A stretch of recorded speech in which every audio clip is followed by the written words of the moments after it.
everyone. So this is Mark Barlet, founder and executive director of the AbleGamers Charity, also the man that pays my paychecks and allows me to be present before you. Thank you, Mark. This is Greg Haynes. Greg Haynes is the lead user researcher at AbleGamers and our newest hire. He's been at the organization for about a year and a half, but it feels like 10 years. So I will warn you guys, this talk when we originally developed it was 45 minutes. Hang on, it's going to be a wild ride. Technology is created.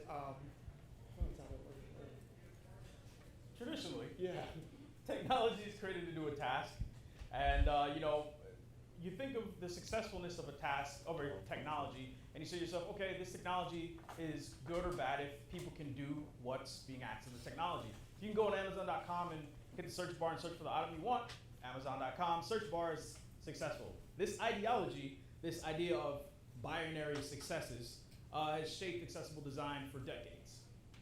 When you talk about gaming, though, gaming has something a little bit differently. It's not about finding the water bottle, putting it in the cart, and checking out. It's about experiences. It's about playing and gaming and really having fun. There's this whole different factor that's really built into gaming. When I play Mass Effect, one of my favorite games ever, I want to play as she's not. See, I love when people recognize and stuff. I want to be a hero saving the galaxy and making some of the best friends I ever had, and all the while romancing a blue alien who has a heart of gold.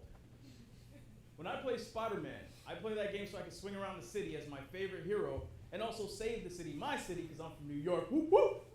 And that's why I play Spider-Man. I don't play for a task.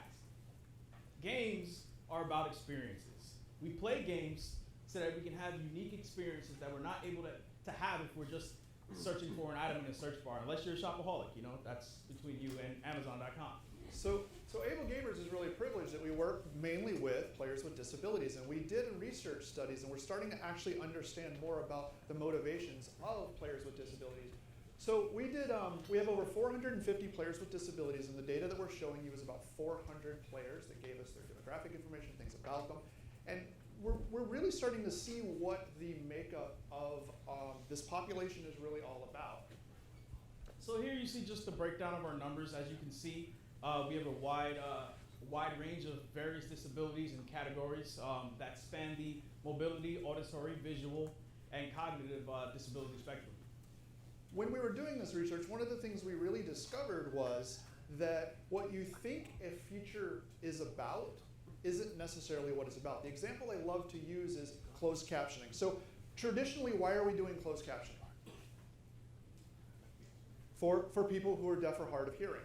The reality is, though, our research showed that while 11% of the people in our study were deaf or hard of hearing, over 56% of people use closed captioning. The research showed that people with learning disabilities, dyslexia, people who use English as a second language, women turn it on more than men. Interesting statistic I learned at E3 from Ubisoft is 83% of people leave closed captioning on if they turn it on by default. So what is that telling us? Well, that's telling us that this traditional model that we think about, you need to add closed captioning to help deaf people. Not true. You need to add it for a variety of people. And so APX was born, building that accessible player experience. Before APX, the current model was about checklists. Problem with checklists is they help you test your game, but they're really hard to tell you what you need to do when you're writing code way down the road. The example I give is going to the supermarket and getting your shopping list at the register. That's what a guideline or a checklist is about. Here's your recipe. Good luck. Did you get it? No. Oh. Exactly. James Knight, he's a researcher at BBC, says, I'm going to say something that's very unpopular. I think guidelines are a bad idea. They tell you the answer without letting you know what the problem is, and he's right. So we took an approach of APX as design patterns. We work in design patterns all the time. And how the pyramid works is you have this thing called access. A person with disabilities needs access to the content. They need to get into the console, they need to get into the game, they need to navigate the menus, navigate your HUD. Once you've successfully done that, you have challenge, which is the things that happen in the game. Do you want me to jump over this wall? Do you want me to pick left or right? Do you want me to And can I do it successfully? Do I feel encouraged by doing it? Is there content in the game that I don't want to view, but still being exposed to me? So this is what built the accessible player triangle. You have access, then you can overcome the challenges so that players with disabilities can have an accessible experience. We want to talk through some examples of the patterns. We want to give you some ideas of how you would use this, show you some examples of the pattern being used well. Yep. It's usually a longer talk, so please bear with us. So let's talk about the base of that pyramid, the access. Here are, in fact, your challenge patterns. By the way, this is only 22. We took 335 pages of guidelines and broke it down to 22 patterns that, I kid you not, because we have some, Oh, he's spoiling the show. Man, we're supposed to do that at the end. fit in a deck of cards. And we only have 20 of them, so fight it out. Yes. So we're going to go over one. The longer presentation goes over two, to kind of give you guys an example. So I want to talk about second channel. Our design problems are players are unable or unreliably able to take in information via a particular modality and cannot solely rely on this information. I always use this one example. Long time ago, I played EverQuest because I'm old.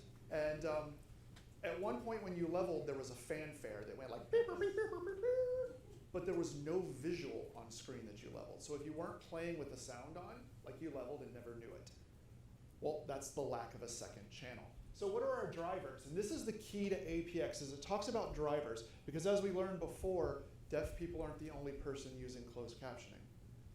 Let's talk about drivers. So our drivers, a player who is blind or have low vision may need an alternate or enhancement of visual information with an auditory presentation. Players who are deaf or low of hearing may need an alternate, same thing. Players who are in noisy environments. Very quality of life example, right? So what's the design solution? Well, players can select additional channels to get that information.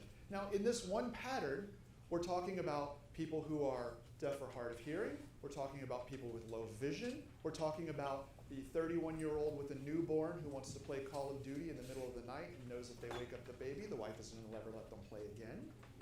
That's who we're talking about. Let's look at some examples of this. So first up, we have Fortnite Mobile. So in Fortnite Mobile, there's a sound ring. That sound ring has little icons that show you different environmental events that are happening around you. So instead of you having to listen to see if someone is firing a gun near you, you can see the little fire symbol on the right side. If you want to hear if someone's walking behind you, if you want to know if someone's walking behind you, there are little footsteps icons in the direction of the people walking next to you. So remember we talked about those design drivers. This was actually designed because of the noisy environment aspect, playing it on the New York City subway. I was about to say, if you're in New York City, loud games or loud subway, you want to be able to play your games and know what's happening.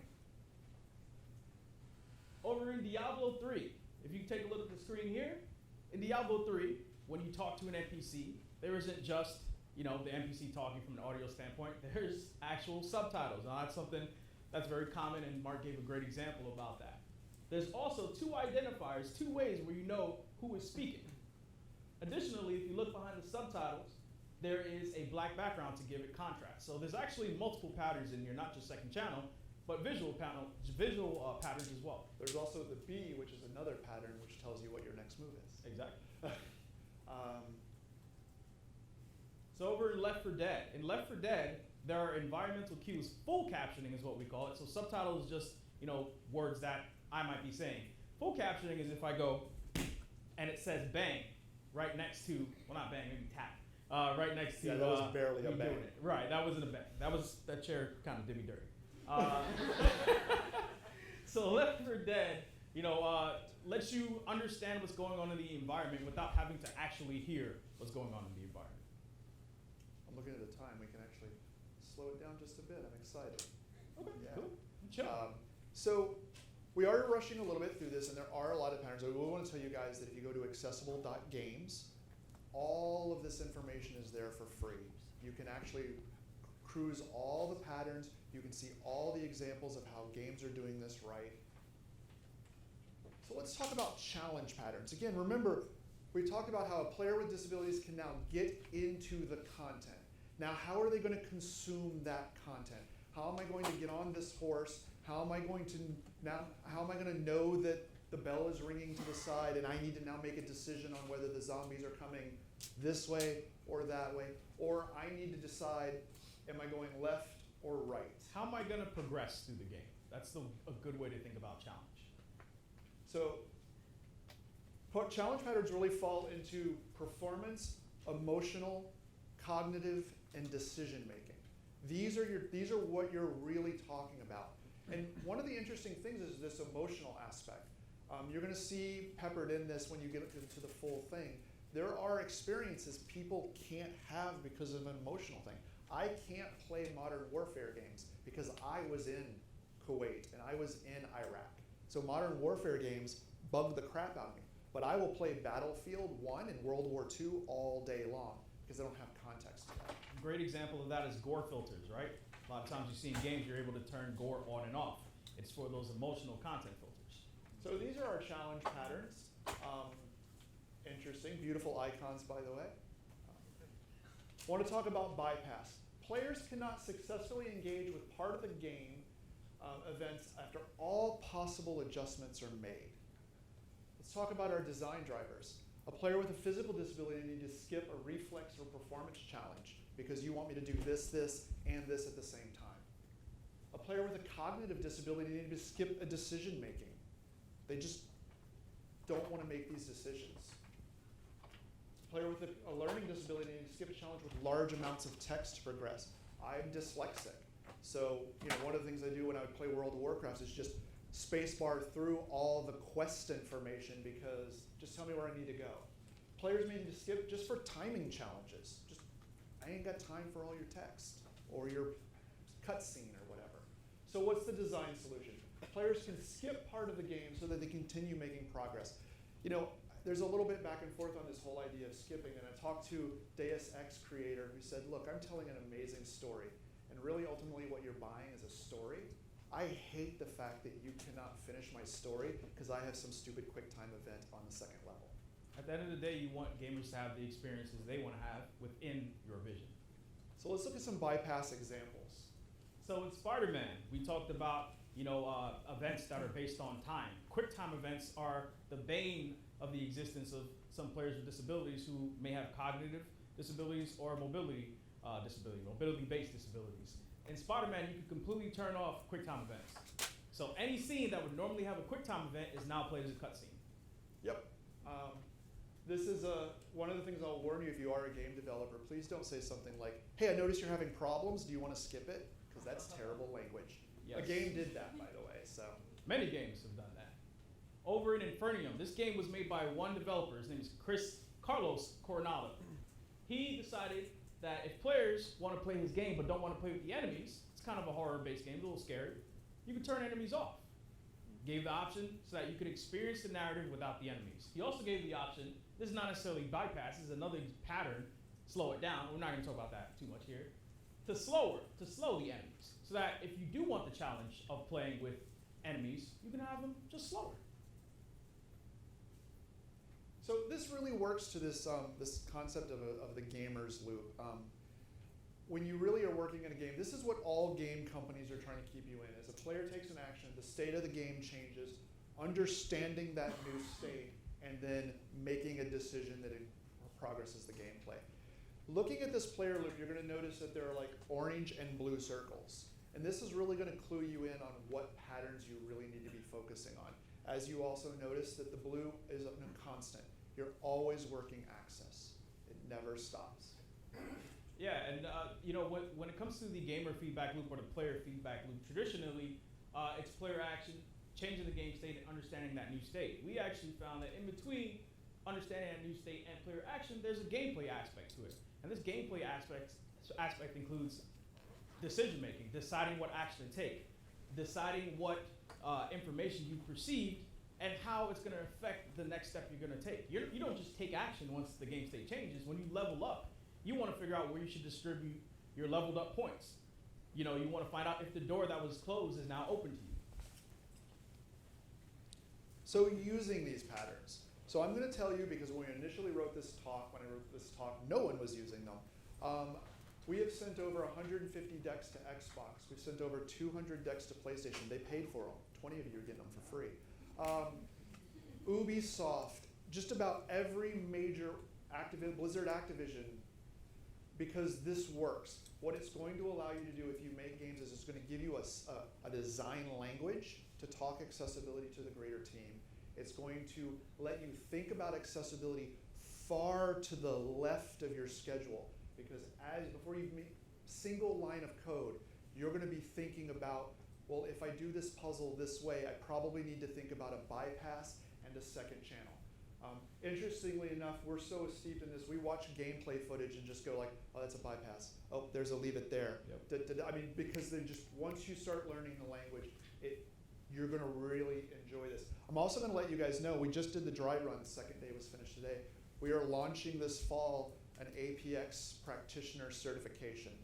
So we are going to actually do a 2-day, Dr. Powers at Prince Edward Island and Dr. Carnes at University of York.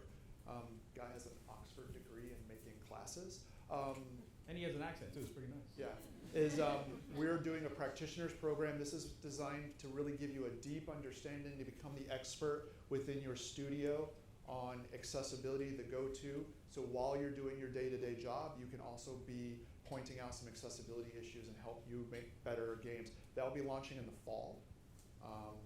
I will say that we already have over 300 seats sold. So we're really excited about this. We just ran a pilot this week as well. Yep, finished today. Yeah, and I just wanted to tell you guys that this encourages generative or iterative design. So this is not something where you're going after the fact and wasting your time and resources.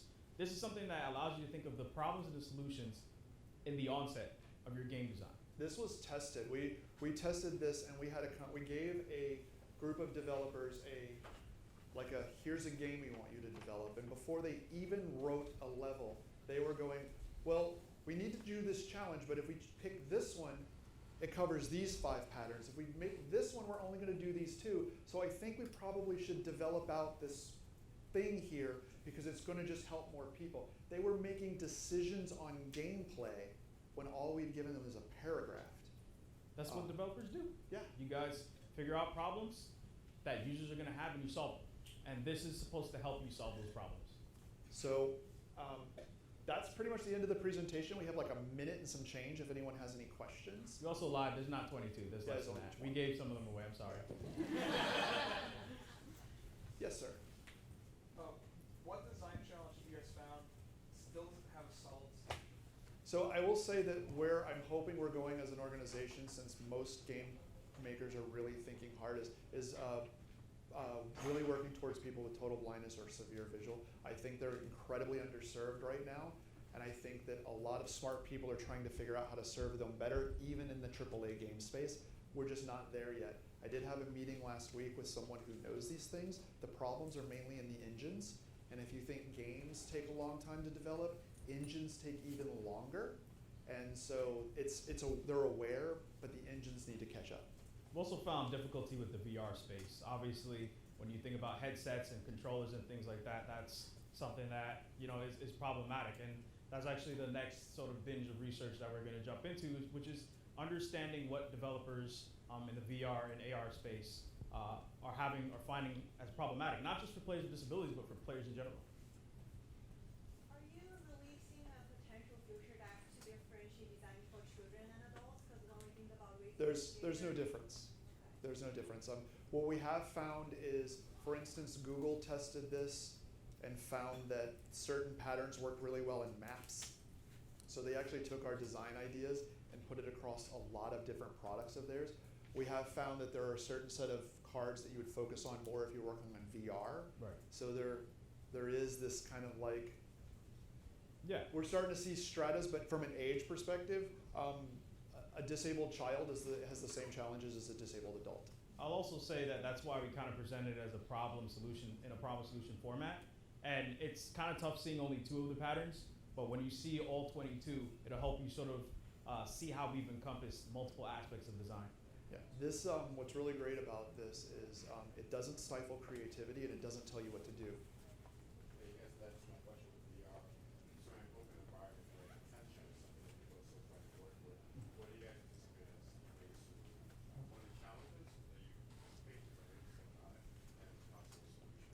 challenge, moderation in all things, is one of the patterns that you're going to have a struggle with because it's just such a sensory overload. Yeah. But this has been used across so many different areas, and trust me, when you guys look at the website, you're going to be like, oh my goodness, this works really well. Yeah, they're going to be, you guys are going to be looking a lot at some of the access patterns in terms of being able to create flexible displays is one of the patterns we have that allows you to sort of create the settings that you want. Do you want that alert showing me this thing is over here to be bright or high? Do you want it to have a sound? Do you want it not to have a sound? The beautiful thing about options is that they're optional. Flexible controls is going to be a big one for you because of this. This is really hard for a lot of people. Yeah. According to this, I have 1 minute and 30 seconds left. Yes, Barbara. So many questions. One, for those of us tweeting, is accessible.games the best place to send people to buy those decks? There's a link on there to take us back to the AbleGamers site, which is where you will buy them. But no, send them to accessible.games Yep. /APX if you want to send them straight to the thing. Then my second question is, the checkout lists are great, these guidelines are even better. One of the challenges we have as developers is even when we think we're doing our best, we don't always have access to a range of accessible needs where we can test what we implemented. Are you all available to do that? We can. She wasn't a plant. We do have the player. We do have the player panel. Thanks, Barbara. If you go to accessible.games, No kidding, I can give up. if you go to accessible.games, we do have access to our player panel. We have 458 or something like that. 60-something now. 60-something players with disabilities that will be more than happy to lend their expertise as being disabled to help you make better content.